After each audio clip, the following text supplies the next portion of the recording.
तो वेनम एक ऐसा कैरेक्टर है जिसे मार्वल कॉमिक्स के अंदर स्पाइडरमैन के एक विलन के तौर पर दिखाया गया था, लेकिन टाइम के साथ साथ वेनम का कैरेक्टर कई सारे फेजेस से गुजरा है, जिस वजह से बहुत बार वेनम एक पॉजिटिव कैरेक्टर बनकर भी दिखाए और उसने कई सारे अच्छे काम भी किए हैं। लेकिन इनके साथ ही इन सारे फेजेस के अंदर वेनम ने कई सारे ऐसे विलन्स का भी सामना किया है जो कि बेहद ही ज्यादा स्ट्रॉन्ग और पावरफुल है। और सिर्फ ये नहीं बल्कि वेनम के इन सारे विलन्स में से कुछ विलन्स तो ऐसे भी हैं जो कि एक पूरे प्लेनेट और इवन पूरी गैलेक्सी तक को डिस्ट्रॉय करने का दम रखते हैं। सो इसीलिए आइए आज की इस वीडियो के अंदर हम इसी इंटरेस्टिंग टॉपिक को डिस्कस करते हैं और वेनम के सारे विलन्स में से टॉप 10 सबसे पावरफुल विलन्स को जानते हैं। सो इसीलिए एक बात तो क्लियर है कि ये वीडियो बहुत ही कमाल की होने वाली है, इसलिए मैं भी आपसे रिक्वेस्ट करता हूँ कि आप इस वीडियो को पूरा एंड तक जरूर देखना। बाकी जो भी लोग इस चैनल पर पहली बार आए हैं वो सभी जल्दी से चैनल को सब्सक्राइब कर लें और सब्सक्राइब बटन के बगल के बेल आइकन को भी ऑल पर सेट कर लें, ताकि जैसे हमारे चैनल पर कोई भी लेटेस्ट वीडियो अपलोड हो वैसे ही आप उस वीडियो को सबसे पहले देख सकें। बाकी वीडियो पसंद आती है तो इसे लाइक जरूर करें और अगर आप सभी वेनम के फैन है तो कमेंट्स के अंदर वेनम जरूर लिखें। और हाँ, अगर आप सभी वेनम से जुड़े किसी टॉपिक पर वीडियो देखना चाहते हैं तो आप उसके लिए भी मुझे कमेंट्स के अंदर बता सकते हैं। अगर ज्यादा लोग कमेंट करेंगे तो हम उसके ऊपर वीडियो जरूर बनाएंगे। तो आइए अब हम इन सारी बातों को सेट करते हैं और आज की इस कमाल की वीडियो को स्टार्ट करते हैं।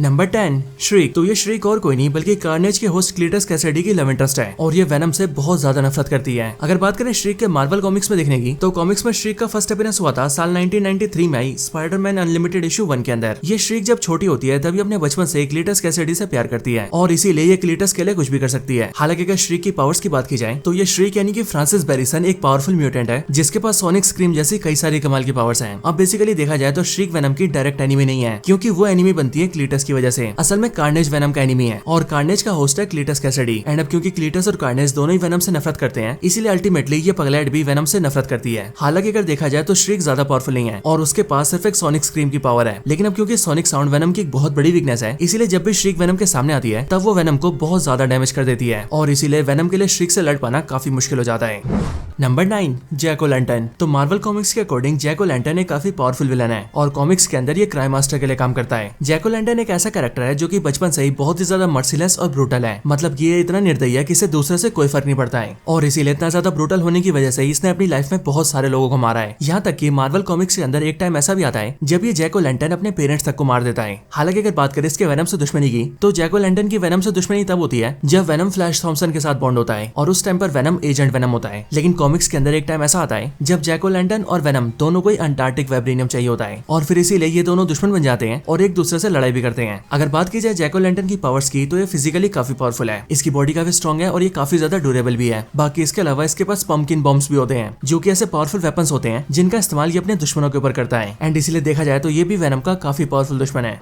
Number 8 scream. तो स्क्रीम लाइफ फाउंडेशन के 5 सिम्बियोट्स में से एक है और अगर बात की जाए इसके फर्स्ट अपीयरेंस की तो मार्वल कॉमिक्स के अंदर ये सबसे पहले सामने आई थी साल 1993 में आई वेनम लीथल प्रोटेक्टर के इशू 4 के अंदर। मार्वल कॉमिक्स के अंदर स्क्रीम हमेशा ही एक एंटी हीरो रही है और अगर बात करें स्क्रीम के होस्ट की तो इसका होस्ट बनने के लिए कॉमिक्स के अंदर डोना डियागो को चुना जाता है जो कि लाइफ फाउंडेशन के अंदर एक एम्प्लॉय होती है। लेकिन जब ये डोना डियागो स्क्रीम सिम्बियोट के साथ बॉन्ड होती है तब उसके बाद से ये काफी पावरफुल हो जाती है। लेकिन हाँ, जिस तरह से कार्नेज का होस्ट क्लीटस कैसिडी दिमागी रूप से एक साइको है, ठीक उसी तरह से स्क्रीम की होस्ट डोना डियागो को भी एक मेंटल इलनेस होती है, जिस वजह से ये दूसरे सिम्बियोट्स के होस्ट को अपना दुश्मन मान लेती है और एक एक करके उन सभी सिम्बियोट्स के होस्ट को मारने लगती है और इसी दुश्मनी के चलते वो एक टाइम पर वेनम पर भी वार करती है। हालांकि अगर बात करें स्क्रीम की पावर्स की तो स्क्रीम एक काफी पावरफुल सिम्बियोट है, इसीलिए इसके पास सारी सिम्बियोटिक पावर्स तो है ही, लेकिन उनके अलावा ये वॉल क्रॉलिंग कर सकती है, वेब शूटिंग कर सकती है और अगर ये चाहे तो अपने बालों को वेपन बनाकर भी यूज कर सकती है।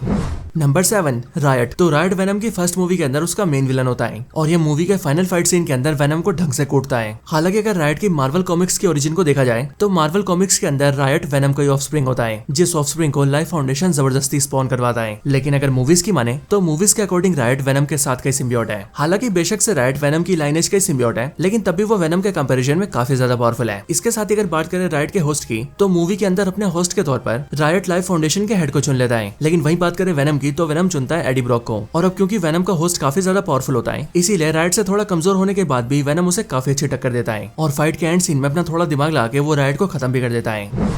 Number 6 anti venom. तो एंटी वेनम एक ऐसा सिम्बियोट है जो कि सिम्बियोट होने के बाद भी क्लिंटार रेस से बिलोंग नहीं करता और ऐसा इसीलिए क्योंकि इस सिम्बियोट की ओरिजिन बाकी सारे सिम्बियोट से काफी अलग है। असल में जहाँ सारे सिम्बियोट्स की ओरिजिन क्लिंटार प्लेनेट से जुड़ी हुई है, वहीं पर अगर बात करें एंटी वेनम की ओरिजिन की तो मार्वल कॉमिक्स के अंदर इसका क्रिएशन तब होता है जब वेनम सिम्बियोट एडी ब्रॉक से अलग हो जाता है, क्योंकि उसके बाद ये एडी ब्रॉक मिस्टर नेगेटिव के कॉन्टेक्ट में आता है और कॉन्टेक्ट में आने के साथ ही मिस्टर नेगेटिव की कुछ पावर्स एडी ब्रॉक की बॉडी में जाती है, जिसके बाद मिस्टर नेगेटिव की वो पावर्स एडी ब्रॉक की बॉडी में बचे हुए वेनम के पार्टिकल्स के साथ मर्ज होते हैं और उससे क्रिएशन होता है एंटी वेनम का। होगा। अगर बात की जाए एंटी वेनम की पावर्स की, तो इसके पास भी वो सारी पावर्स हैं जो पावर्स दूसरे सिम्बियोट्स के पास हैं। लेकिन हाँ, इसके पास एक और खास पावर है जिस पावर का नाम है एंटी वेनम, एंड इसी पावर की वजह से ये दूसरे सिम्बियोट्स के ऊपर काफी भारी पड़ता है। हाँ, वो बात अलग है कि अगर कोई सिम्बियोट बहुत ही ज्यादा पावरफुल हो तो तब एंटी वेनम उसका ज्यादा कुछ नहीं बिगाड़ सकता है।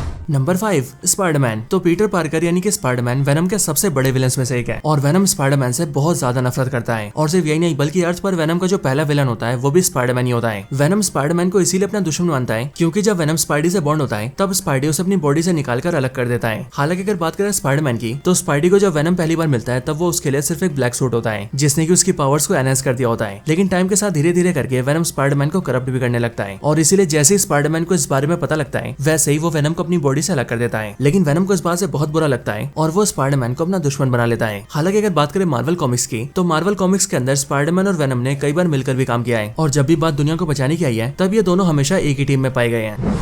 Number 4, toxin. तो जिस तरह से कार्नेज वेनम का ऑफस्प्रिंग है, ठीक उसी तरह से ये टॉक्सिन कार्नेज का ऑफस्प्रिंग है। एंड अगर इसकी पावर्स की बात की जाए तो टॉक्सिन बहुत ही ज्यादा पावरफुल और स्ट्रॉन्ग है। टॉक्सिन ना सिर्फ पावरफुल है बल्कि पावरफुल होने के साथ साथ इसे सबसे डेंजरस सिम्बियोट्स में से भी एक माना जाता है। और अब क्योंकि टॉक्सिन कार्नेज का भी सक्सेसर है, इसीलिए टॉक्सिन की पावर्स वेनम और कार्नेज दोनों से ज्यादा है। अगर बात करें इसके होस्ट की, तो मार्वल कॉमिक्स के अंदर टॉक्सिन का होस्ट पैट्रिक मुलिगन बनता है जो कि न्यूयॉर्क सिटी के अंदर एक पुलिसमैन होता है। हालांकि कॉमिक्स में आगे चलकर टॉक्सिन एडी ब्रॉक के साथ भी बॉन्ड होता है और ये एडी को अपना नया होस्ट बनाता है। और जिस टाइम पर एडी ब्रॉक टॉक्सिन से बॉन्ड होता है उस टाइम पर टॉक्सिन सबसे ज्यादा पावरफुल हो जाता है। और सिर्फ यही नहीं बल्कि टॉक्सिन का अपीयरेंस भी पूरी तरह से बदल जाता है। टॉक्सिन के लिए ये भी कहा जाता है कि अर्थ प्लेनेट के ऊपर जितने भी सिम्बियोट्स हैं, टॉक्सिन उन सब में सबसे पावरफुल है। और वो इसलिए भी क्योंकि मार्वल कॉमिक्स के अंदर एक बार वेनम और कार्नेज दोनों मिलकर टॉक्सिन का सामना करते हैं, लेकिन वो दोनों मिलकर भी टॉक्सिन को हरा नहीं पाते हैं। एंड इसीलिए इससे हमें साफ पता लगता है कि टॉक्सिन सही मायनों में इन सबसे पावरफुल है। हालांकि अगर वेनम और टॉक्सिन की दुश्मनी की बात की जाए, तो जिस तरह से कार्नेज वेनम से नफरत करता है, ठीक उसी तरह से टॉक्सिन के मन में भी वेनम को लेकर बहुत ज्यादा नफरत है। और इसीलिए मार्वल कॉमिक्स के अंदर टॉक्सिन ने कई बार वेनम को जान से मारने की कोशिश की है।